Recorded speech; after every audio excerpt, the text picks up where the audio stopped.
This little devotional is from Psalm 127, and it's from a group of psalms called the Song of the Ascents. And it was sung by the children of Israel as they would make their way to Jerusalem for one of the feasts. They'd have to go up this last hill, and while they'd go up that, they would sing one of these songs. So Psalm 127, the first verse says, "Unless the Lord builds the house, the laborers build in vain." And I think this house that is being talked about is the church. And I think the church is considered God's house, God's family. In fact, if you look back at the Hebrew, that word can be also translated family.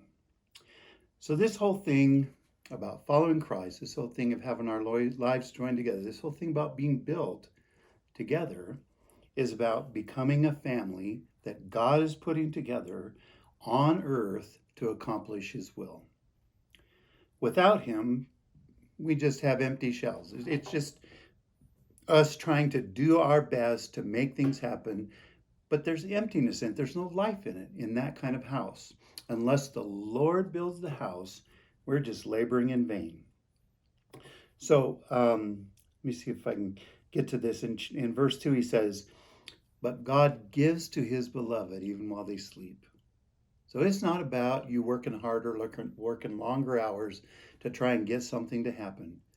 Even while you sleep, God can give to you the thing that he's trying to form you into.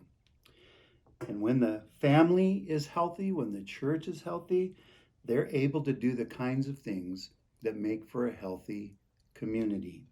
And here's what he says. He says, children are a reward, and that children are like arrows that are sent out, he said, into the heart of the enemy's camp. Do you know that even our children can make a difference in seeing the kingdom of God come on earth today? So let's be those who God is building together to become that kind of house that makes a difference in Casper.